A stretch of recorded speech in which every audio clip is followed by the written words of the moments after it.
Guys, kalian yang sering ngecek situs My Animalist pasti sering kali ngeliat anime dengan MC lebih dari satu kan? Tapi gimana jadinya kalau ternyata MC kedua dari anime yang kalian tonton adalah seekor kadal bersayap tapi punya kekuatan overpower? Nah lo gimana tuh?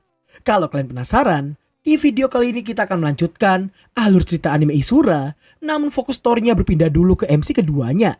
Tapi sebelum kita mulai videonya, tolong di-push dulu tombol subrek, like, dan aktifin lonceng notifikasi di bawah biar kalian semua gak ketinggalan alur cerita anime gua yang lainnya. Oke, tanpa berlama-lama lagi, mari kita mulai Isura episode kedua.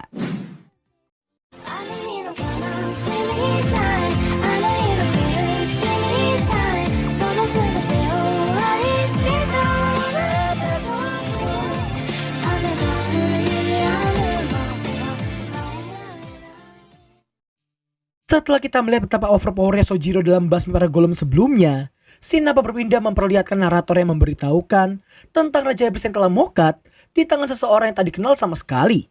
Bahkan, setelah beberapa dekade lamanya, belum ada seorang pun yang mengetahui siapakah sosok itu sebenarnya.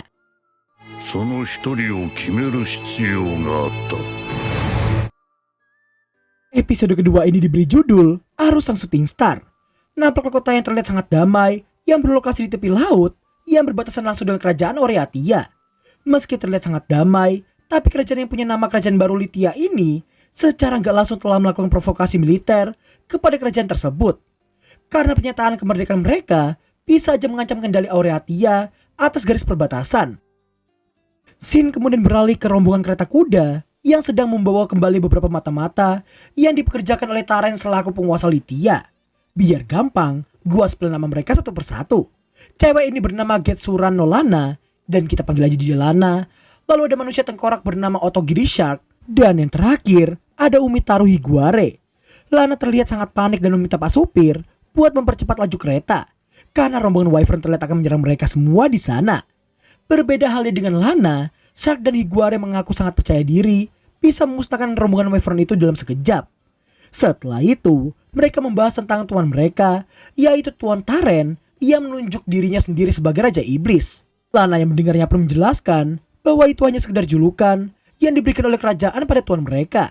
Dari pembicaraan mereka bisa dipastikan bahwa si Higuare ini sangat ketinggalan informasi, karena ia masih mengira Rasminian masih diperintah oleh 3 kerajaan, yang padahal kerajaan yang memerintah saat ini hanya tinggal Aureatia doang, karena 2 kerajaan lainnya telah dihancurkan oleh sang Raja Iblis sejati. Dan diketahuilah Raja Iblis sejati hanya ada satu, dan yang lain hanyalah orang-orang yang mengaku-ngaku saja. Buat yang gak paham, intinya Raja Iblis ini cuma sekedar julukan yang entah diberikan karena pencapaian atau karena kekejamannya. Tapi yang jelas, Raja Iblis sejati adalah sosok yang pernah membuat kacau dunia mereka. Nggak lama setelahnya, Higuari memberitahukan keadaan genting mereka tidak hanya berasal dari gerombolan Wyvern yang mengejar, tapi juga dari para bandit yang berniat merampok semua kargo yang mereka bawa. Namun di saat para bandit yang sibuk melakukan serangan, mereka pun sangat terkejut karena secara tiba-tiba salah satu dari mereka terlihat dimangsa oleh seekor Wyvern berzirah. Setelah diperhatikan baik-baik, mereka kembali dibuat sangat terkejut karena ternyata semua Wyvern yang menyerang mereka berasal dari kota Litia. Lana pun menenangkan kedua rekannya karena semua Wyvern itu adalah pasukan Wyvern yang telah dijinakkan oleh Rasminiannya. Karena para bandit yang belum pernah berlatih menembak objek bergerak di udara, jelas mereka langsung jadi bulan-bulanan semua Wyvern di sana.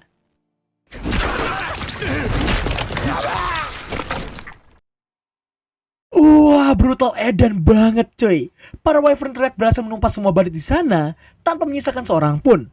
Pemimpin para Wyvern bernama Rekneji kemudian memerintahkan pada semua anak buahnya untuk bersiap menyerbu pasukan Wyvern liar yang sedang menuju ke arah mereka. Sampai pada akhirnya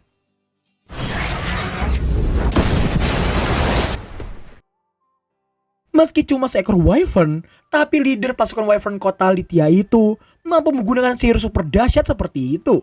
Dalam sekejap para Wyvern liar itu langsung mokat dan menjadi barbeque kadal gosong.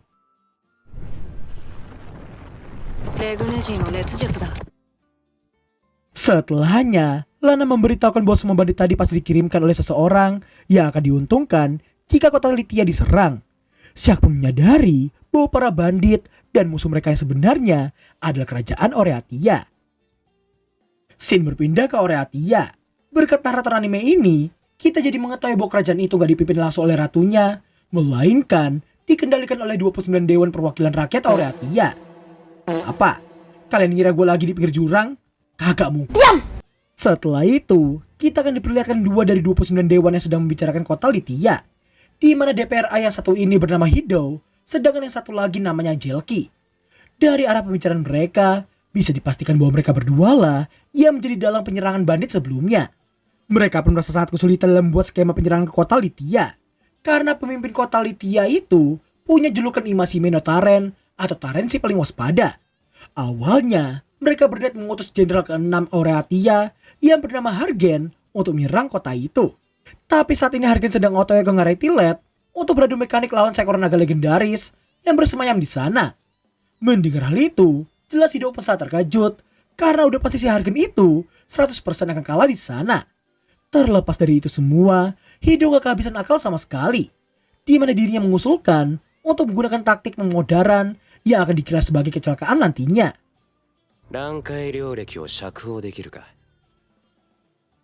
Scene berpindah ke Ngarai Tilet. Nampaknya jenderal ke-6 yang bernama Hargen yang terlihat sangat lelah sehabis jalan jauh 20 hari demi mencari keberadaan sang naga. Singkat cerita, Hargen dan pasukannya tiba-tiba dihadapkan dengan kondisi gawat darurat di saat mereka yang mendapati 6 personel penembak yang mokat karena semburan api yang kemungkinan besar berasal dari Vikeon sang naga legendaris. 2 personel yang melihat hal itu pun menduga bahwa si naga sedang otw ke arah jenderal mereka. Karena keangkuhan yang dimilikinya, hal itu membuatnya tidak mendengarkan saran dari anak buah wanitanya yang bernama Pike. Dan di saat yang bersamaan, Pike seperti mendengar adanya suara gemuruh yang mendekat. Sontak dirinya langsung menggunakan sihirnya untuk melemparkan atasannya itu sejauh mungkin dari tenda. Karena ternyata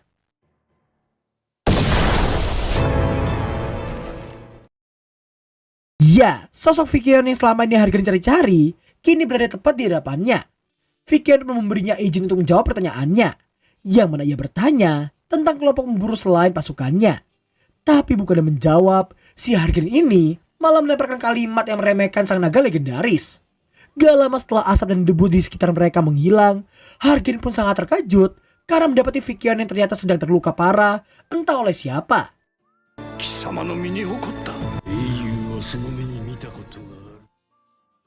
Mengira hero yang dimaksudkan berasal dari ras miniannya, tapi Vikeon menekankan bahwa hero minian hanya sekedar cemilan untuknya. Dirinya pun berniat untuk memberitahukan yang sebenarnya padanya.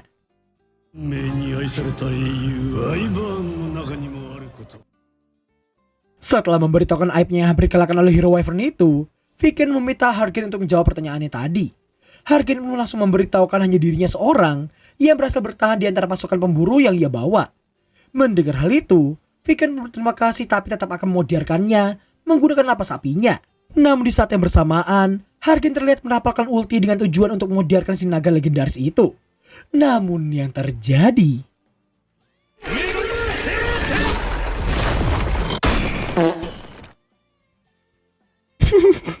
kasian banget studio yang garap cuy. Udah epic bikin efek rapalan ultinya, ultinya kayak cuma ngelempar tusuk gigi doang coba.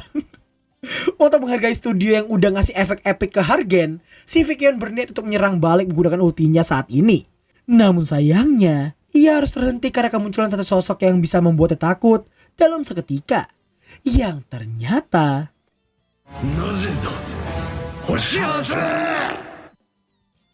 nampaknya Vikeon si naga legendaris yang sangat ketakutan melihat cicak bersayap bersenjata yang lagi nyangkruk di atas bebatuan. Scene kemudian memperlihatkan awal mula Hoshiase Arus atau Arus si Shooting Star, di mana si Arus ini terlahir dengan 3 tangan. Namun itu gak dianggap cacat olehnya, karena ia merasa tangan ketiganya itu ingin sekali meraih hal-hal yang belum pernah ia gapai sebelumnya. Dirinya ingin membuktikan pada dunia bahwa dirinya bukanlah Wyvern biasa.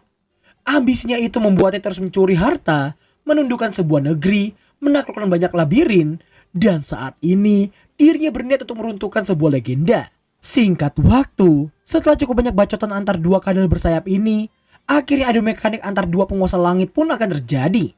Vikeon terlihat merapalkan ultinya dengan harapan bisa mengenainya. Namun sayangnya,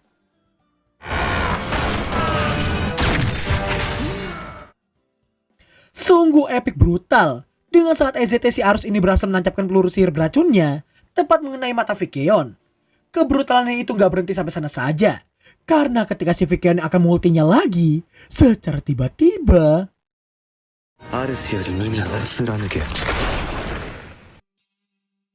setelah berhasil menumbangkan si Vikeon, Hargen nampak menembakkan tombaknya dengan niatan pengen modernkan si Arus. Alasannya gak lain, karena dirinya ingin membalaskan dendam semua rekannya yang gugur dalam pertempuran.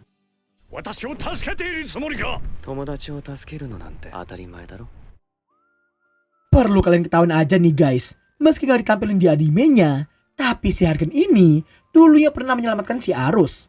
Itulah alasan kenapa si Arus ini menganggap Hargen sebagai temannya. Di tengah perbincangan, Vikeon rupanya belum mokat dan tanpa rasa malu ia mencoba menyerangnya secara diam-diam. Namun yang terjadi,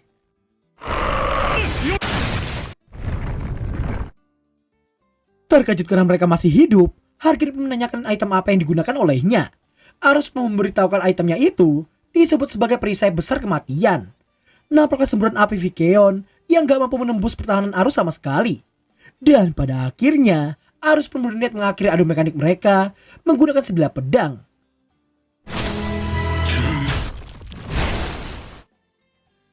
Setelah itu, nampaknya mereka berdua yang kembali mengobrol dan diakhiri dengan Arus yang memberitahukan ia akan pergi ke kota labirin besar Nagan karena ada sesuatu yang ia inginkan di sana. Dan episode kedua dari MC kedua ini pun diakhiri dengan pujian dari narator ke Arus, yang mana Arus merupakan makhluk yang bisa menangani beragam senjata, benda sihir yang gak biasa, sekaligus menjadi entitas yang sudah banyak sekali menundukkan labirin dan musuh yang menghadangnya.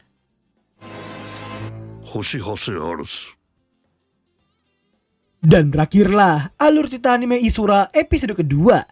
Guys, gua sebenarnya gak mau ngomong gini sih, tapi buat kalian yang sering kali komen request anime ABCD, please stop. Mau itu anime biasa ataupun anime yang bahaya, please stop aja.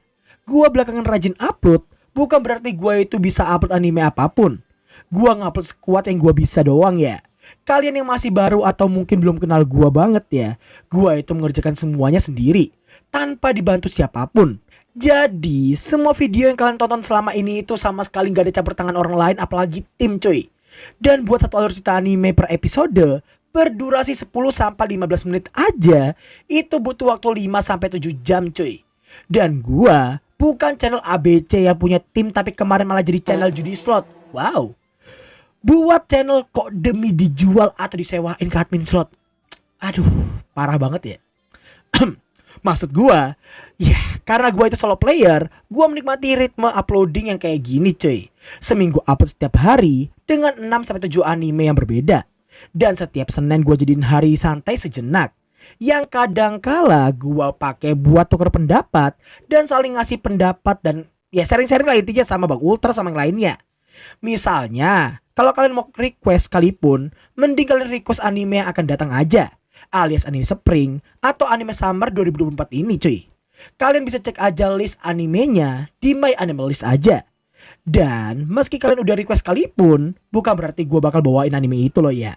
Gue tetap akan memilah mana yang aman, mana yang bagus buat mayoritas viewer, dan mana yang bisa ngasih gue AdSense. Apa? Gue gak nyensor soalnya gue ya realistis aja cuy. Gue cinta duit, tapi gue gak bakal jual channel gue jadi slot gak guna yang menyesatkan kayak gitu. Kalian juga jangan sampai terjerumus ke hal-hal idiot seperti itu ya. Gue saranin banget ini. So, sampai sini aja video kita kali ini. Kalau ada salah kata, mohon diambil positifnya aja. Thanks for watching dan sampai jumpa di episode berikutnya. Bye-bye.